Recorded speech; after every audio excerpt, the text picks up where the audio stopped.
Hello guys, welcome to my channel geography with Usha ma'am. जो आज का अपना टॉपिक है वो है हिमानी के कार्य और हिमानीकृत जो स्थलाकृतियाँ हैं, यानी हिम द्वारा बनने वाली जो स्थलाकृतियाँ हैं अपरदन से और निक्षेप से। तो सबसे पहले तो इसका अर्थ का पता होना चाहिए हमें कि ढाल पर नीचे खिसकती हुई हिम की सघन और सुसंगठित विशाल राशि को हिमनदी या हिमानी कहा जाता है। आप अपनी लैंग्वेज में लिख सकते हो या फिर आप इमेजिन कर सकते हो, जैसे पहाड़ों के ऊपर जो एरिया 0 डिग्री से माइनस में चला जाता है वहाँ हिम होती है, और जब वो हिम के ऊपर ज़्यादा हिम गिर जाती है तो गुरुत्वाकर्षण बल के कारण या फिर भार में ज़्यादा भार हो जाता है ऊपर वाले का बर्फ़ का, तो वो नीचे ढालों के सारे खिसकती हुई नीचे आती है। तो नीचे खिसकती है पूरी की पूरी, बहुत लंबे उसमें खिसकती है, कोई छोटा पार्ट नहीं होता है। बड़े बड़े ये लगा लो कि ढलानों पे ऊपर से नीचे खिसकती है। तो ये अपने किनारों को भी, और जो नीचे तली होती है उसकी जो ढाल होता है वहाँ से भी क्या है, जो कंकड़ पत्थर हैं, बड़े बड़े शिलाखंड हैं, उनको तोड़ते फोड़ते हुए अपना क्या करती है, अपरदन करती है, जिसको उत्पाटन की क्रिया बोलते हैं। क्या बोलते हैं? जो तोड़ते फोड़ते हुए लेके आती है उनको उत्पाटन की क्रिया आगे भी हम पढ़ेंगे। तो हिमानी के कार्य क्या हैं? हिमानी का कार्य जलवायु दशाओं के कारण सीमित भाग पर होता है। तो पृथ्वी के 10% भाग क्या हैं, ग्लेशियर से ढके हुए हैं, और ग्लेशियर का 96% भाग कहाँ है, यानी पूरे वर्ल्ड में 10% तो ग्लेशियर हैं, और 10% का भी 96% कहाँ है, ग्रीनलैंड अंटार्कटिका में हिम चादर के रूप में फैला है। और हिम चादर की औसत मोटाई, ये जीके में आ सकते हैं आपके, इसलिए मैंने डाल दिया और अलग से दर्शा रखा है। हर एक लाइन आपके जीके का क्वेश्चन बनती है।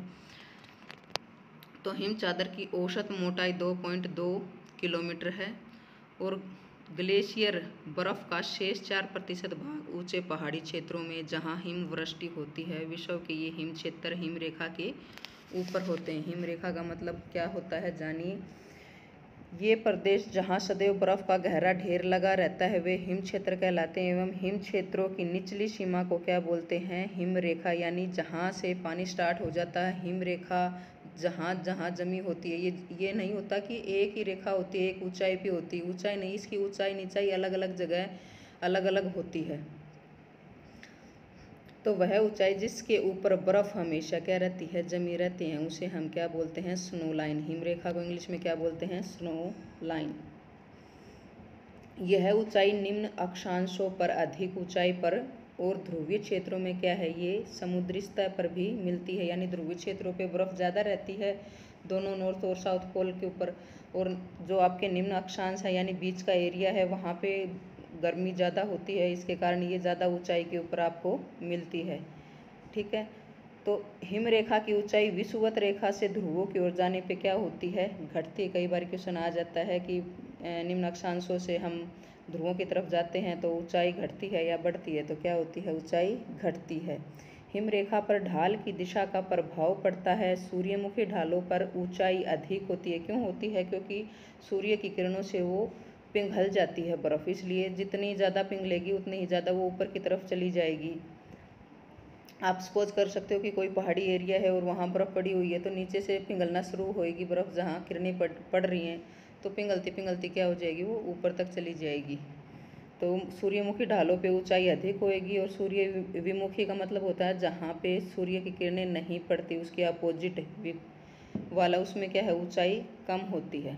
ग्लेशियरों का जो निर्माण है वो कैसे होता है? ग्लेशियर उन क्षेत्रों में बनते हैं जहाँ हिम संचयन हिम द्रवित से अधिक, और अर्थात जहाँ पर पाला या स्नो लाइन की मात्रा अधिक है, जहाँ पानी में पुनः क्रिस्टलीकरण की क्रिया होती है, वहाँ पर क्या होता है, बर्फ़ का निर्माण होता है। यानी 0 डिग्री से माइनस में जब टेम्परेचर रहता है तो वहाँ पे आपका बर्फ़ बनती है।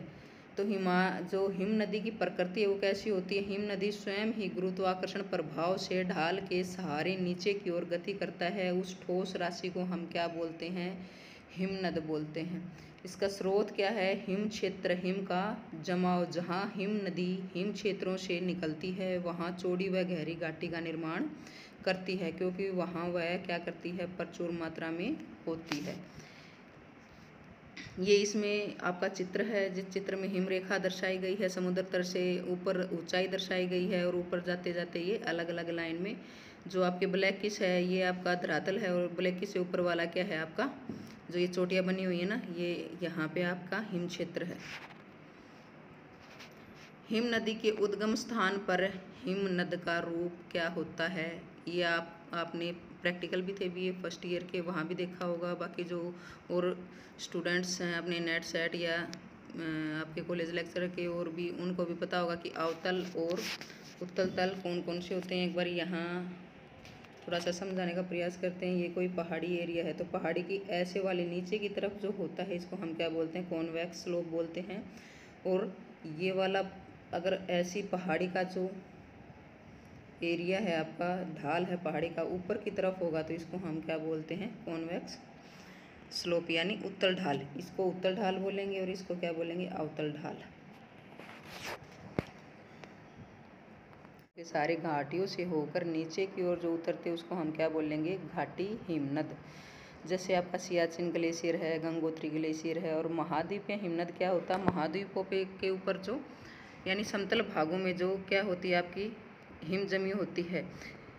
ऐसे कौन से होंगे जो उच्च आप साउथ पोल पे या नॉर्थ पोल पे जाओगे, ऊपर की तरफ जाओगे, तो वहाँ आपका जो आपका महाद्वीपीय भाग हैं, जैसे ग्रीनलैंड है, अंटार्कटिका है, ये आपके किस में हैं, महाद्वीपीय हिमनद यानी समतल धरातल पे जो हिम का जमा होना क्या बोलते हैं, महाद्वीपीय हिमनद। और पर्वतपदीय हिमनद क्या होते हैं, देखो पहले भी बताया था, पर्वतपदीय यानी पर्वतों की तलहटी जहाँ स्थल भाग और आपका जो हिम ये आपके पर्वत स्टार्ट होते हैं और आपकी धरातल खत्म हो जाता है, पर्वत स्टार्ट होते हैं, यानी पर्वतों के नीचे जो जड़ होती है ना नीचे, वो उनको हम क्या बोलते हैं, जहाँ पे हमारे जैसे आप अपने पैर हैं ऐसे ही पर्वतों के पैर, फुट चिन्ह भी बोलते हैं उनको, तो उनको पर्वतपदीय हिमनद बोलते हैं। यानी पर्वतों के नीचे देखो, पर्वतों की पदसतली, पदसतली का मतलब समझते हो ना, जहाँ आपके समतल स्थान है, समतल स्थान से जहाँ आपका पहाड़ी एरिया स्टार्ट हो जाता है उसको पदसतली बोलते हैं। तो जहाँ पर्वत व मैदान आपस में मिलते हैं वहाँ पर पर्वतपदीय हिमनद कहलाते हैं। जैसे आपका मेलास्पोनिया ग्लेशियर है दक्षिण पूर्वी अलास्का में। तो हिमनदी की चाल कैसी होएगी, 1827 में जे ह्यूजिन ने हिमनदी की चाल का सर्वप्रथम पता लगाया था। अध्ययन क्षेत्र क्या था, आल्प्स पर्वत, ठीक है। इसने अध्ययन के दौरान एक झोपड़ी का निर्माण किया। कुछ समय बाद वापस जाने पर पता चला कि झोपड़ी कुछ आगे थी और जिससे पता चला कि हिम चल रही है। अगर आप सपोज करते हो कि आपके सामने कोई पहाड़ी एरिया है, वहाँ पे बर्फ़ ही बर्फ़ पड़ी हुई है, सपोज करो, ठीक है, और वो आप दूर से देखोगे तो आपको वो चलती हुई दिखाई नहीं देगी। ऐसे नहीं है कि नदियों की तरह आपको चलती हुई दिखाई देगी, वो क्या है धीरे धीरे खिसकती रहती है नीचे की तरफ, क्या करती है खिसकती रहती है। तो उसने ऐसे ही कोई अपना एग्जाम्पल लिया और एक झोपड़ी का निर्माण कर दिया। फिर क्या हुआ, फिर थोड़े टाइम बाद देखा जहाँ पे निर्माण किया था उस क्षेत्र से क्या थी, वो झोपड़ी थोड़ा सा नीचे की तरफ थी।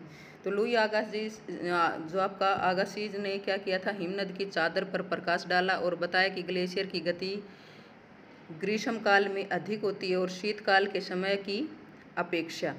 तो हिमानी लहरें क्या होती है, कुछ ऐसी हिमानियाँ होती हैं जिनकी गति थोड़े समय के लिए तीव्र हो जाती है। आपने ये चीज़ टीवी में देखी होगी, किसी मूवी में देखी होगी कि हिम की चादर हैं बहुत सारी और अचानक से ऊपर से ऐसे टूट के आती हैं, जैसे अपने आंधी आती है ना मैदानों में, ऐसे ही भूचाल की तरह आपके बर्फ़ के टुकड़े आते हैं बहुत ही ज़्यादा तरीके से आपके ऊपरी, जैसे आपका पर्वतों के ऊपर से भार ज़्यादा होने के कारण लगा लो, या फिर आपकी भार कुछ तो भार ज़्यादा हो जाता है और कुछ हवा इतनी तेज़ चलती है। तो इस प्रकार की चीज़ें आपने टीवी में ज़रूर देखी होगी और वहाँ देखो तो एक बार ध्यान ज़रूर करना कि ये इनको हम क्या बोलते हैं, हिमानी लहरें। अब एवलांस और हिम भूस्खलन क्या होते हैं, ये चीज़ अपन ने पढ़ी थी पीछे, एक बार फिर देख लेते हैं। देखो, उच्च पर्वतीय क्षेत्रों में तेज आवाज़ व विस्फोट, भार और वर्दी के कारण पहाड़ी ढाल के सहारे हिमानी खिसकती है, जिसे क्या बोलते हैं, एवलांस बोलते हैं। आपका ये था जो पीछे अपन ने चैप्टर किया था ना, मास मूवमेंट वाला। देखो उसमें था एवलांस, हिम, भूस्खलन, यानी इसमें तो हिम का भूस्खलन हो गया, वो खाली क्या था आपके पर्वतों का भूस्खलन। उसमें डिफाइन भी किया था कि भूस्खलन क्या होता है। जैसे पर्वत लगा लो या हिम लगा लो, ऊपर से नीचे गिर जाती है तो उसको हम क्या बोलते हैं, एवलांस। खिसक जाती है ऊपर से नीचे हिमानी। तो हिमनद गति के कारण क्या होते हैं, देखो एक तो भार में वृद्धि हो जाती है, उसका जो भार होता है बर्फ़ का उसमें वृद्धि हो जाती है, ऊपर से बर्फ़ गिरती रहती है और उसमें बहुत ज़्यादा भार हो जाता है। दूसरा गुरुत्वाकर्षण के कारण, दो ही तो कारण होंगे ना ऊपर से। भाई गुरुत्व के कारण तो कोई भी चीज़ हो वो नीचे आएगी और उसके भार में वृद्धि हो जाएगी तो ऊपर वो सहन नहीं कर पाएगी तो नीचे खिसकती हुई आएगी। तो अब आ जाते हैं हिमनदी के कार्य जो मेन आपके मुख्य इंपॉर्टेंट हैं। ये सारी चीज़ें मैंने इसलिए बताई, इसमें से आपके जीके के क्वेश्चन कई बार आते रहते हैं तो सारी चीज़ें क्लियर करनी ज़रूरी हैं साथ के साथ। तो अब अपर्दन से जो बनने वाली स्थलाकृतियाँ हैं वो देखेंगे कि अपर्दन सबसे ज़्यादा महत्वपूर्ण है इसमें हिमनदी के कार्यों में।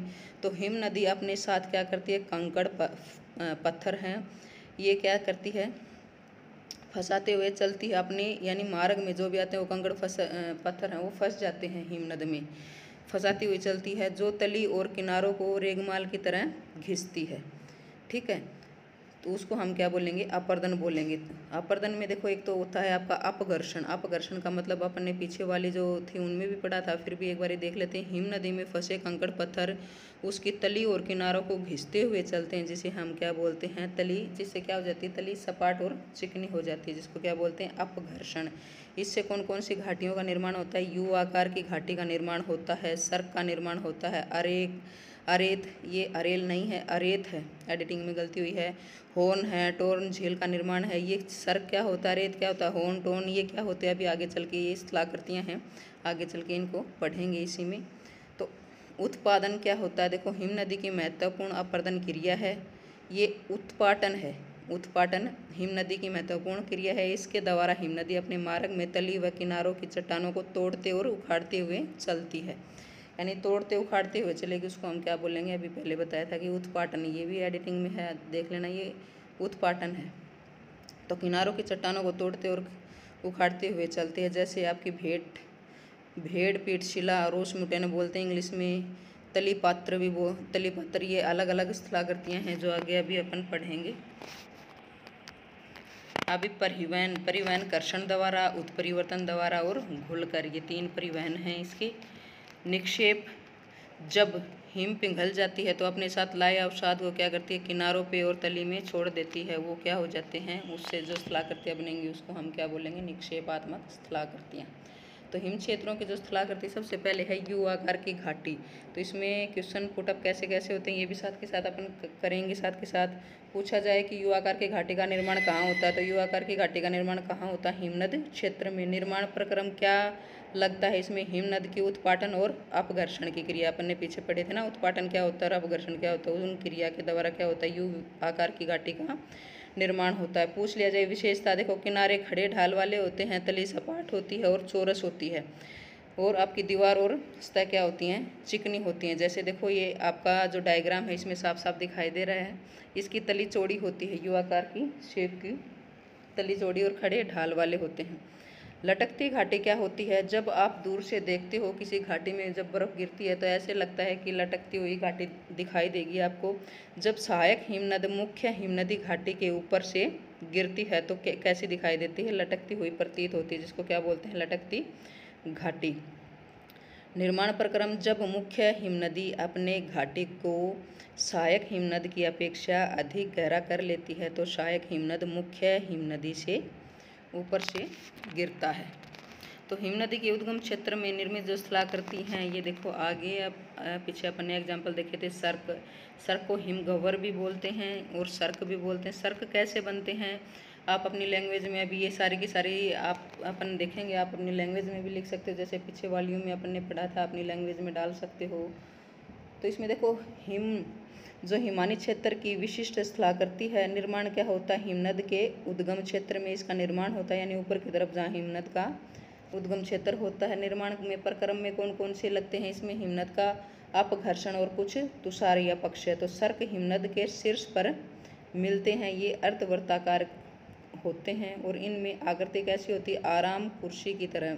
जब कोई आपकी बर्फ़ ऊपर से नीचे आती है, उसका कटाव इस प्रकार से होता है, दूर से आपको इस प्रकार से दिखाई देता है, यानी अपर्दन हो जाता है उसका दूर से।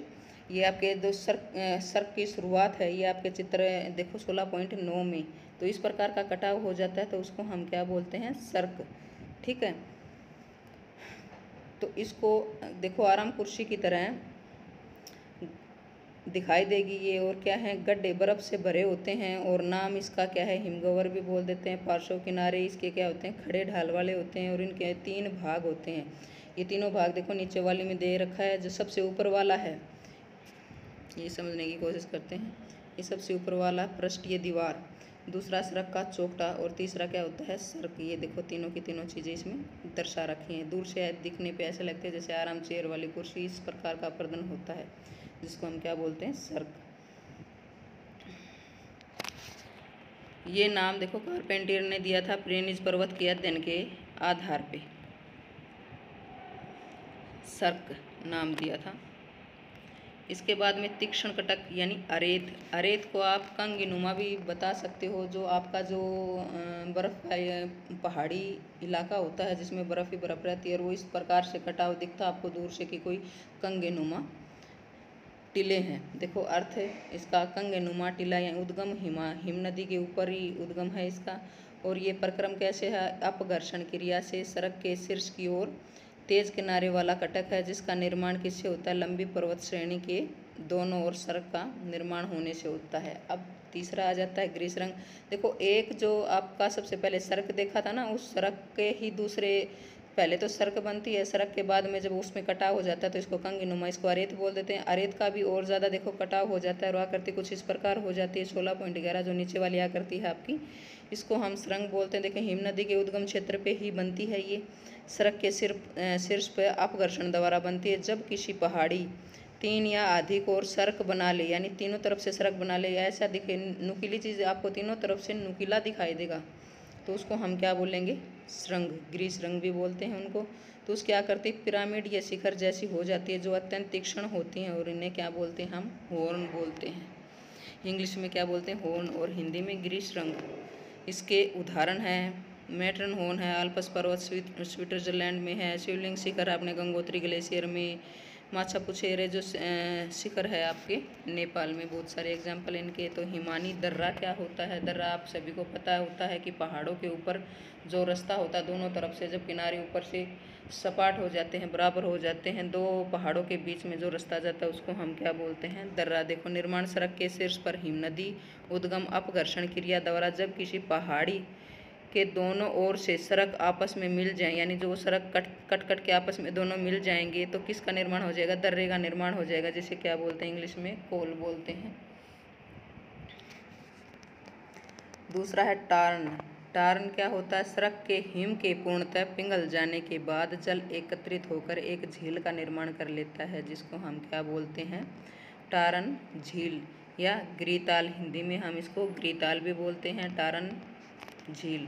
तली पात्र क्या होता है, यदि हिम नदी की तली में चट्टानों में गड्ढे हैं, और निर्माण प्रक्रम क्या है, हिम नदी उत्पाटन क्रिया द्वारा हिम नदी की तली को क्या कर देते हैं, निर्माण। ये देखो अपने नदी द्वारा पढ़े थे ना, उसमें भी तो जलप्रपात का निर्माण, जलप्रपात नीचे क्या करता है आपका, निम्नवर्ती अपर्दन करता है, तो किसका निर्माण होता है, नीचे अवनमन कुंड का निर्माण होता है। तो ऐसे ही प्रकार की इसमें आपकी हिम नदी की ये तली होती है, इसका भी कटाव होता है, और जिसको क्या बोलते हैं, तली पात्र बोलते हैं। टारन झील जब नीचे की तरफ आ जाती है, वो पिघलने लग जाती है आपकी बर्फ़, तो वो एक झील का निर्माण हो जाता है वहाँ पे। नूनाटक क्या होते हैं, नूनाटक आप इमेजिन कर सकते हो, जो आपकी पहाड़ी इलाके में जो बर्फ़ होती है वो नीचे खिसकती हुई आती है, तो उसके बीच में जो पहाड़ी आती है वो टूट फूट के लेके जाती है ना, तो फिर वो रेगमाल की तरह घिसती हैं, तो उसमें छोटी छोटी आकृतियाँ कि बिल्कुल चिकनी चिकनी प्रकार की जो कठोर चट्टानें होती हैं वो रह जाती हैं, और वो चिकनी हो जाती हैं घिस घिस के, तो जिनको हम क्या बोलते हैं, नूनाटक बोलते हैं। तो ये एक आपको अच्छे से याद हो जाएगा, तो एक से रिलेटेड हैं ये सारी की सारी चीज़ें। देखो ये हिम नदी के मध्यवर्ती भाग के मैदानी भागों में बनती हैं। हिम नदी अपघर्षण के कारण अपघर्षण तली को और किनारों को घिसते हुए चलती है, उसको हम क्या बोलते हैं, अपघर्षण। तो जब हिम नदी मैदानों में प्रवेश करती है तो रास्ते में आने वाले ग्रेनाइट के छोटे छोटे टीलों को अपघर्षण क्रिया द्वारा घिसकर गोलाकार बनाती है, जो हिम क्षेत्र के मध्य द्वीप की तरह दिखाई देते हैं। ये आप चित्र में देखो, नुनाटक नीचे दिखाई दे रहे ना, ये नुनाटक हैं, ये तली पत्र है ऊपर वाले में। जब ऊपर से बर्फ़ आती है, हिम नदी देखो ऐसे, हिम नदी का ये आपका वो क्या बोलते हैं इसको, ढाल है, और ढाल के सहारे जब ये नीचे किसका निर्माण हो जाता है, आपका तली पत्र का। ये ढाल के सहारे जब बर्फ़ नीचे आती है तो देखो जो अपर्दन के कारण जो रह जाती है कठोर चट्टानें, वो रेगमाल की तरह गोल गोल रह जाती है, दूर से ऐसे दिखाई देती हैं आपकी, बिल्कुल चिकनी सपाट स्थलाकृति को हम क्या बोलते हैं, नुनाटक। हिमांतर द्वीप भी बोलते हैं इसको। श्रृंग एवं पुच्छ, कार्ग व टैल। इसका निर्माण हिम नदी द्वारा मैदानी भाग में होता है। प्रक्रम क्या होता है, उत्पाटन और अपघर्षण। देखो इसमें दो ही क्रिया होती हैं निर्माण की प्रक्रिया, अपन ने फर्स्ट में देखी थी, एक तो उत्पाटन की क्रिया होती है, एक अपघर्षण की क्रिया होती है। तो ये दोनों क्रियाएं होती है इसमें, उत्पाटन और अपघर्षण। उत्पाटन का मतलब तोड़ते फोड़ते हुए चट्टानों को चलते हुए उत्पाटन होता है। अपघर्षण किनारों को और बराबर में नाप की जो तली है उसको घिसते हुए चलती है, उसको हम क्या बोलते हैं, अपघर्षण बोलते हैं। तो कुछ निक्षेप हिम नदी मुख्य भाग उखड़ा, यानी देखो उसका क्या बता रखा है, ये अपघर्षण के कारण होती है। तो जो हिमनदी का हिमनद की मुखी भाग होता है, यानी हिमनद मुखी भाग का मतलब है, देखो ये एरो का निशान लगा रखा है,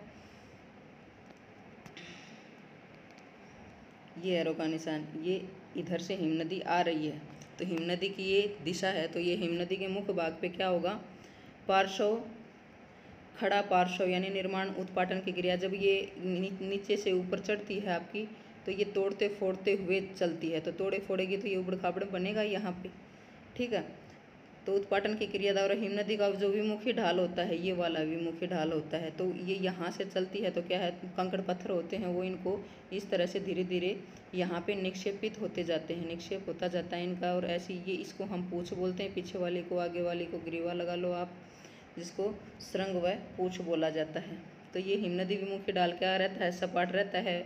आपसे पूछ लिया जाए कि जो हिमनदी की दिशा है उधर का भाग कैसा होगा, तो उधर का भाग होगा उबड़ खाबड़, और पीछे का भाग होगा आपका सपाट। तो कुछ टालस के जमाव यानी कंकड़ पत्थर के जमाव रहते हैं हिमनदी। अब इसकी थोड़ी डेफिनेशन देखो, जब हिम नदी मार्ग में आग्नेय चट्टानों के खंड मिलते हैं तो उत्पाटन और अपघर्षण द्वारा श्रृंग एवं पूँछ का निर्माण होता है, तथा पूँछ की तरफ टोलस का जमाव रहता है। देखो यहाँ ये पूँछ की तरफ ये कंकड़ पत्थरों का जमाव रहता है यहाँ पे। तो मेष शिला या भेड़ पीठ शिला क्यों बोला गया है, दूर से ये आकृति ऐसी दिखाई देती है जैसे कोई भेड़ बैठी हुई होती है ना, जैसे भेड़ बैठी हुई होती है उस प्रकार से दिखाई देती है ये। तो इसमें भी क्या होता है, इसमें देखो पवन विमुखी ढाल है, और पवन की प्रवाह की दिशा की ढाल, जो पवन का दिशा की है, इधर क्या रहेगा, सपाट रहेगा, इधर क्या रहे, देखो इसमें क्या था, उबड़ खाबड़ था यहाँ पे श्रृंग और पूँछ में, और इधर जो ये रोक मुटेनो है यहाँ पे क्या होगा, इधर वाला भाग होगा सपाट, और नीचे जब वो टूटती फूटती हुई चट्टानें जाएंगी तो यहाँ भाग कैसा रहेगा, ऐसे उबड़ खाबड़ रहेगा। तो इसको देख लेते हैं। सासर मोदे ने इसको रोक मुटेनो नाम दिया था। निर्माण हिमनदी के अपघर्षण और उत्पाटन क्रिया द्वारा हिमनदी मुखी ढाल कैसा है, पूछ लिया जाए कि हिमनदी मुखी यानी हिमनदी की जो मुख है जिधर से हिमनदी आती है तो वो सपाट रहेगा, और ऊपर वाले का क्या था, उबड़ खाबड़ था, ये उससे अपोजिट है। तो इसके बाद में जब हिम नदी मार्ग में आग्नेय चट्टानों का खंड आता है तो अपघर्षण और उत्पाटन की क्रिया द्वारा मेष शिला का निर्माण होता है। यानी इस प्रकार की आकृति को भेड़ शिला, यानी दूर से ऐसे दिखाई देती है कोई भेड़ बैठी हुई हो, इसलिए इसको भेड़ शिला कहा गया। इंग्लिश में रूप मुटेनो बोलते हैं इसको। तो ये देखो इधर वाला तो उत्पाटन का मतलब हो गया वो तोड़ती फोड़ती हुई जब आपकी हिम नदी जाती है तो उत्पाटन क्रिया यानी उबड़ खाबड़ बना देती है। जहाँ अपघर्षण होता है वहाँ क्या होता है, तली बिल्कुल सपाट हो जाती है, चिकनी हो जाती है अपघर्षण से। इसके बाद में दैत्याकार सोपान। जब हिमनद मार्ग में दरारें पड़ जाती हैं उनका भ्रंश तल एक ही दिशा में और बारी बारी स्थलखंडों का नीचे की ओर विस्थापित होने से सीढ़ीनुमा संरचना का निर्माण होता है, जिनसे होकर हिमनदी नीचे उतरकर अपघर्षण क्रिया द्वारा सपाट बनती है। तो इन क्रमागत सीढ़ियों को दैत्याकार सोपान और हिम सोपान भी कहा जाता है। ये देखो ऐसी इस टाइप के अपन ने उसमें भी पढ़ी थी, नदी द्वारा निर्मित शिलाकृति, उसमें भी सीढ़ियाँ जैसा हो जाता है। लेकिन इसमें कैसे होता है, जो आपकी जो हिम नदी है उसमें बीच बीच में दरार पड़ जाती है, तो बीच बीच में दरार पड़ते ही वो कैसे क्रम बना लेगी, सीढ़ीनुमा, तो जिसको हम क्या बोलेंगे, दैत्याकार सोपान। दूसरी है पेटनोस्टर झील। इसको क्या बोलते हैं, झील माला भी बोलते हैं, इसको प्रार्थना माला झील भी कहा जाता है इसको। यानी जब इनमें पानी भर जाता है तो दूर से देखने पे ये ऐसी लगती हैं जैसे मोती लगे हुए हों, झील में मोती बिखरे हुए हों, इस टाइप से दिखाई देती है दूर से, तो इसलिए इसको प्रार्थना माला झीलें भी मन के जैसे टाइप में दिखाई देता है। देखो, दैत्याकार सोपानों के मध्य हिम की दरारों में हिम के पिघलने से जल भर जाता है, तो जिससे झील का निर्माण होता है उन्हें हम क्या बोलते हैं, पेरनोस्टर झील। अब फियार्ड तट सभी को पता है क्या होता है। फियार्ड का मतलब ही होता है बर्फ़ का तट, यानी जब ये भाग आपका समुद्र किनारे तक पहुंचता है तो समुद्री भाग भी आपका पूरा जमा होता है। तो हिम के जो समुद्री भाग होता है, तट होता है, उसको हम क्या बोलते हैं, फियोर्ड तट बोलते हैं, जैसे चित्र में दर्शाया गया है। तो हिम नदी के मुँह आने पर निर्मित शिलाकृतियाँ हैं।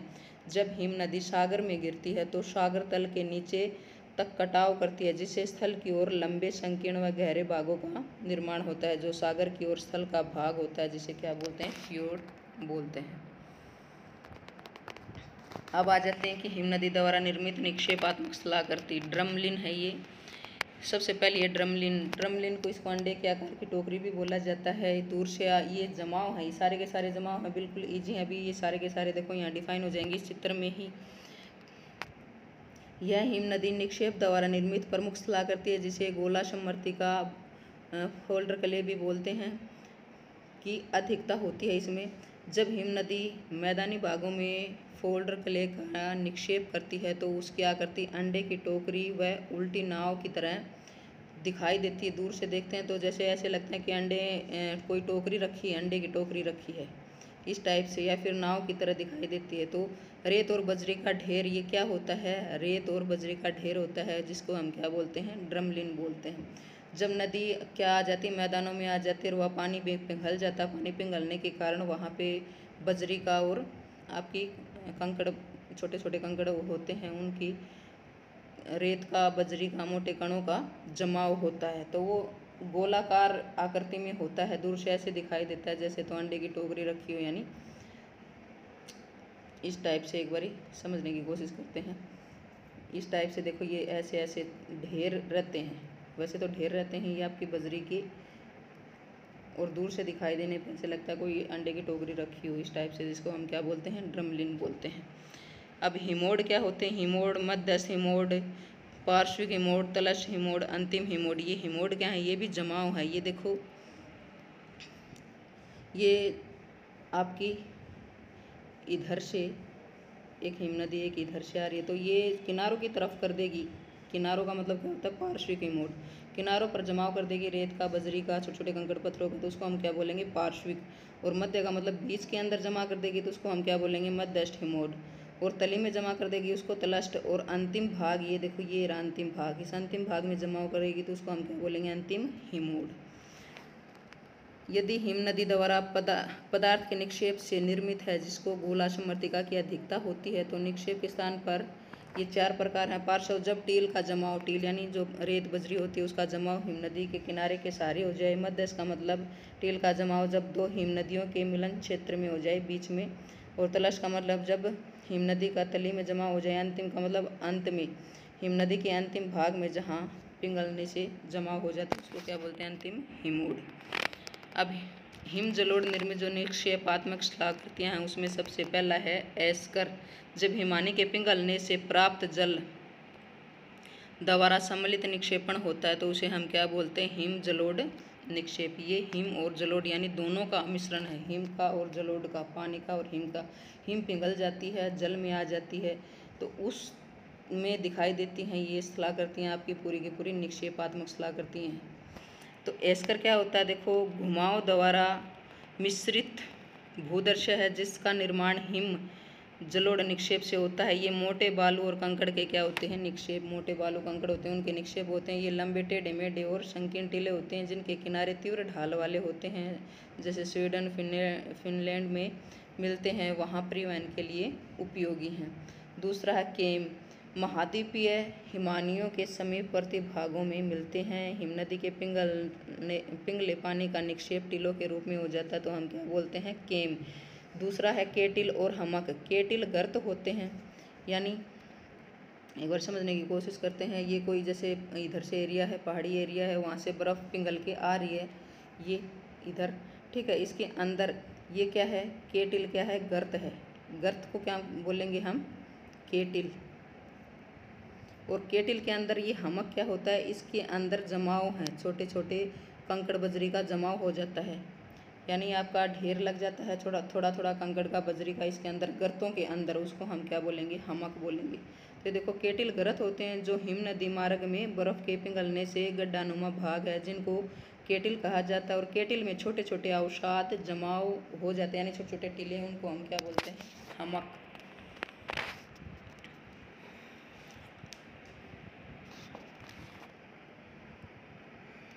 दूसरा है आपका, इसको हिमद्योतक मैदान बोला जाता है, यानी मैदानों में आ जाती है जब आपके पिघल के नदियाँ, उस टाइम पे इसका निर्माण होता है। जब हिम पिघल जाती है तो अपने साथ लाए अवसाद को फैला देती है, जिसे हिमद्योतक मैदान बोलते हैं, जिसमें बजरी, रेत, सिक्का की मात्रा अधिक होती है। जैसे आइसलैंड भाषा में इसको क्या बोलते हैं, कई कई जगह सिंदूर भी बोल देते हैं। परी हिमानी क्षेत्र की सलाह करती है, यानी हिमानी से के बाद की, देखो हिमानी के आसपास का क्षेत्र जहाँ मृदा का जल जमा रहता है। शीतकाल लंबा और सर्द काल कैसा होता है, इसका ग्रीष्म काल छोटा होता है। तो परी हिमानी क्षेत्रों में मृदा में दो परतें पाई जाती है, एक तो अवमृदा परत, दूसरा सक्रिय परत। तो यह सक्रिय परत की नीचे होती है, इसका जल वर्ष भर जमा रहता है, जिसे क्या बोलते हैं, परमाफ्रॉस्ट तुषारी भूमि बोलते हैं। सक्रिय परत क्या होती है, एक्टिव लेयर, यह ऊपरी परत होती है और इस परत में मृदा काल जल ग्रीष्म में पिघलना और शीतकाल में जम जाना, मृदा जल के पिघलने व जमने से भूआकृतियों का निर्माण होता है। ये देखो हिमद्योतक मैदान, ये जो आपका निक्षेप है, इसमें अलग अलग हैं, तलस्थ हिमोड, अंतिम हिमोड, ये जमाव हैं रेत और बजरी के, इनको अलग अलग जगह अलग अलग नामों से जाना जाता है, जिसको क्या बोलते हैं, निक्षेपात्मक शिलाकृतियाँ। तो परी हिमानी क्षेत्रों में शिलाकृतियों का निर्माण प्रक्रम क्या है, तुषारी क्रिया है एक तो, दूसरा आपका तुषार अपक्ष है, तुषार विखंडन, तुषार उत्प्रेषण और आपका मृदा सर्पण। तो ये क्या होते हैं, तुषार अपक्ष है, जल के जमने व पिघलने से चट्टानें बड़े बड़े खंडों में क्या हो जाती है, टूट जाती हैं, ठीक है। और तुषारी उत्क्षेपण क्या होता है, जल के जमने पिघलने से चट्टान ऊपर नीचे हो जाती हैं, जिसको हम क्या बोलते हैं, तुषारी उत्क्षेपण।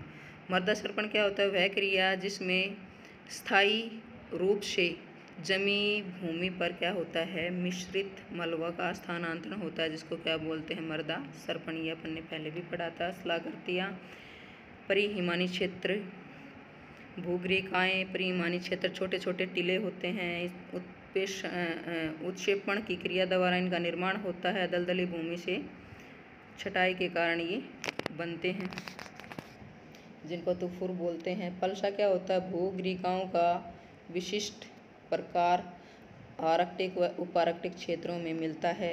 प्रक्रम तुषार उत्क्षेपण से ये टीले दलदली क्षेत्रों में झुंड के रूप में मिलते हैं, जैसे आपके पिंगो, रूस में बुलगुन एस्किमो शब्द है, जिसका अर्थ होता है बिखरी हुई एकांकी पहाड़ियाँ।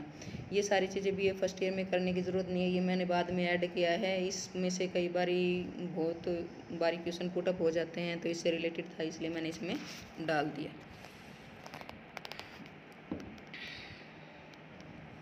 ये है परमाफ्रॉस्ट, ये एडिटिंग में गलती हो रखी है। तो मृदा के अंदर जमी बर्फ़ के पिघलने से जिसमें धरातल पर बिखरी मृदा का निर्माण होता है। क्रायोप्लेन क्या होता है, प्री हिमानी क्षेत्रों में निम्न उच्चावच वाला धरातल क्रायोप्लेन कहलाता है। क्रायोप्लेन, ये क्रायोप्लेनेशन चक्कर दिया था प्रतिपादन 1950 में पेंटियर ने किया था। इसमें ये सारी की सारी शिलाकृति बनी हुई हैं। ये सड़क स्टार्टिंग में कहाँ बनते हैं, ये देखो पूरी की पूरी शिलाकृति ऊपर से पहाड़ों से स्टार्ट होती हैं और सारी शिलाकृति आपको इसमें मिल जाएंगी। देखो जैसे सर्क है, ये पिरामिड है, ये अरेत है, ऊपर से स्टार्ट होती हैं। ये शिलाकृति कहाँ बनती हैं, उद्गम क्षेत्र में बनती हैं सारी की सारी। ये आपकी टार्न है, लटकती हुई घाटी है, जलप्रपात है, ठीक है, वी आकार की घाटी, फिर यू आकार की घाटी, पार्श्व हिमोड, अंतिम हिमोड, ये सारी की सारी शिलाकृति दिखा रखी हैं, तो ये आप देख लेना। तो ये था आपका हिमानी के कार्य उससे निर्मित शिलाकृतियाँ। कुछ समझ में ना आए तो आप कमेंट्स में डाल सकते हो, मैं बता दूंगी वहाँ पे। Thank you.